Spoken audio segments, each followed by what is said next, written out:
જય માતાજી દોસ્તો, સ્વાગત છે તમારું કીકુ રેસીપીમાં।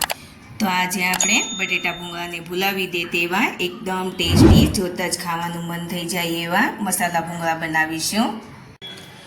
તો મસાલા ભૂંગળા બનાવવા માટે આપણે 500 ગ્રામ બટેટાને બાફી લીધા છે। તો હવે આપણે બટેટાની છાલ કાઢી લઈશું।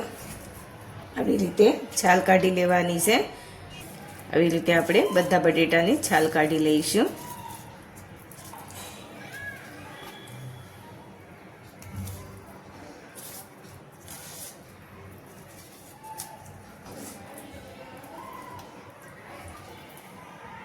તો આપણે બધા બટેટાની છાલ કાઢી લીધી છે। હવે આપણે એક બાઉલ લઈ લઈશું અને બાઉલમાં આપણે બટેટાને આવી રીતે હાથની મદદથી મેશ કરી લેવાના છે। આવી રીતે હાથની મદદથી મસળી લેવાના છે બટેટાને।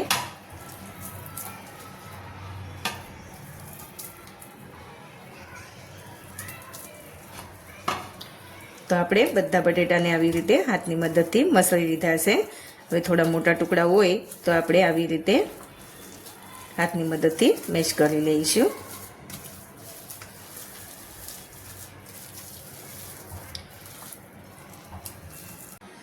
તો હવે આપણે આ વાટેલા લીલા મરચાં લીધા છે અને અડધી ચમચી જેટલું લાલ મરચું પાવડર લઈશું। અડધી ચમચી જેટલી હળદર લઈશું। અડધી ચમચી જેટલું ધાણા જીરું પાવડર લઈશું। સ્વાદ પ્રમાણે મીઠું લેવાનું છે। થોડો આપણે ગરમ મસાલો લેવાનો છે।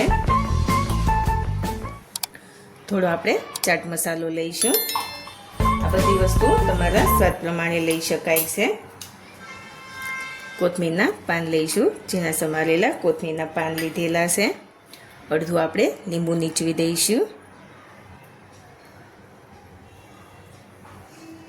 હવે આપણે આ બધી વસ્તુને બરાબર મિક્સ કરી લેવાની છે।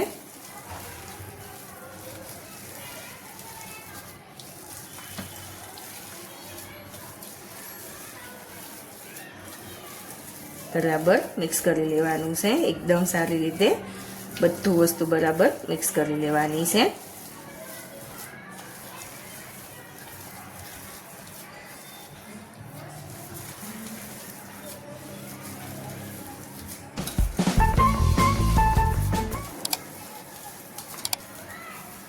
તો બધી વસ્તુ બરાબર મિક્સ થઈ ગઈ છે। તો તમે જોઈ શકો છો એકદમ સરસ એવો આપણો બટેટાનો મસાલો બનીને તૈયાર થઈ ગયો છે। તો તેલ ગરમ થઈ ગયું છે। હવે આપણે ભૂંગળા તળી લઈશું।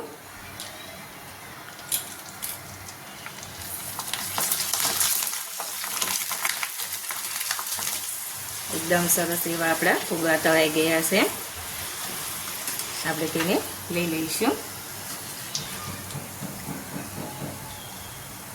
તો આપણે તેને પ્લેટમાં લઈ લઈશું।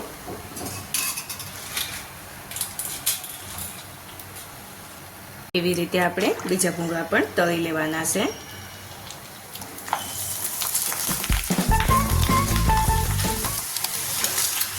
જોઈ શકો છો એકદમ સરસ એવા ભૂંગળા આપણા ફૂલી જાય છે। તેલમાં નાખતાની સાથે જ ભૂંગળા ફૂલી જાય છે। આપણે લઈ લઈશું। તો આવી રીતે આપણે બીજા ભૂંગળા પણ તળી લઈશું।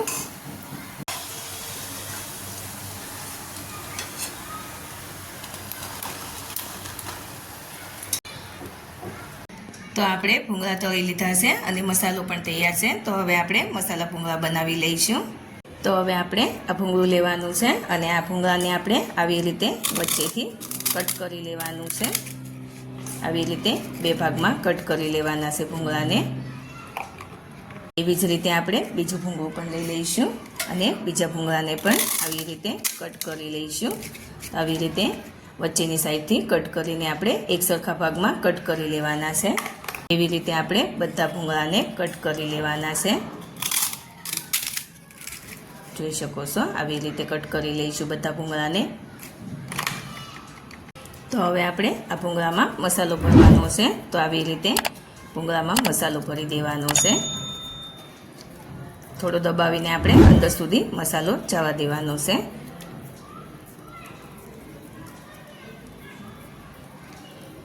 હવે આપણે આ બાજુથી પણ મસાલો ભરી લઈશું એટલે આખા ભૂંગળામાં મસાલો ભરાઈ જાય.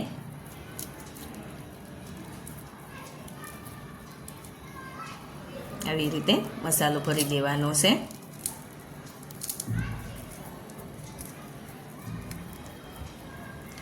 તો જોઈ શકો છો આપણે આખા ભૂંગળામાં મસાલો ભરી દીધો છે. આવી જ રીતે આપણે બીજા ભૂંગળામાં પણ મસાલો ભરી દેવાનો છે.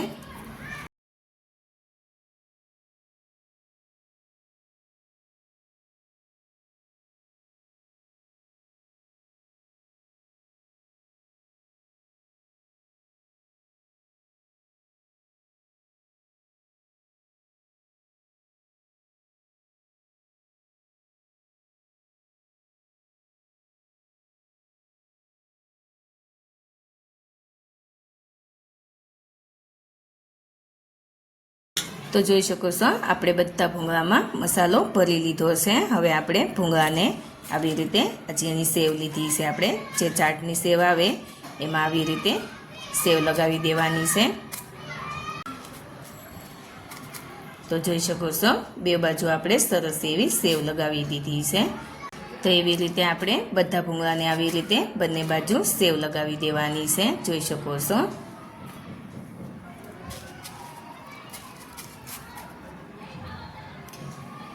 એકદમ સરસ એવા ભૂંગળા બનીને તૈયાર થાય છે.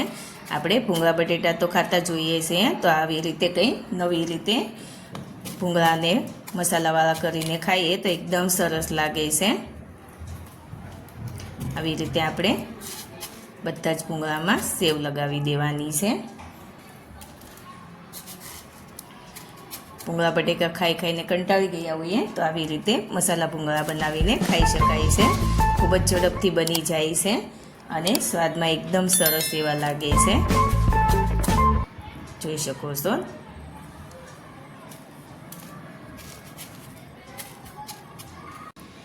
જય માતાજી દોસ્તો, સ્વાગત છે તમારું કીકુ રેસીપીમાં. તો આજે આપણે એકદમ અલગ રીતે મસાલા ભૂંગળા બનાવીશું. એકદમ સરસ એવા આપણે મસાલા ભૂંગળા બનાવીને તૈયાર કરીશું. તો આપણે આવી રીતે બધા જ ભૂંગળામાં મસાલો ભરી લીધો છે. તો આપણે ઉપરથી આવી રીતે થોડી ચટણી મૂકી દઈશું.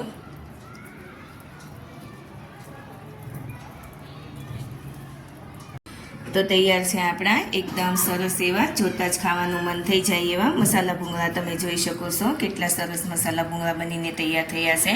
તો તમે પણ આવી રીતે મસાલા ભૂંગળા ઘરે જરૂરથી બનાવજો અને મારી ચેનલને લાઇક, શેર અને સબસ્ક્રાઈબ કરીને બેલ આઇકન જરૂરથી દબાવજો અને કોમેન્ટ કરીને કહેજો કે મસાલા ભૂંગળા કેવા બન્યા છે.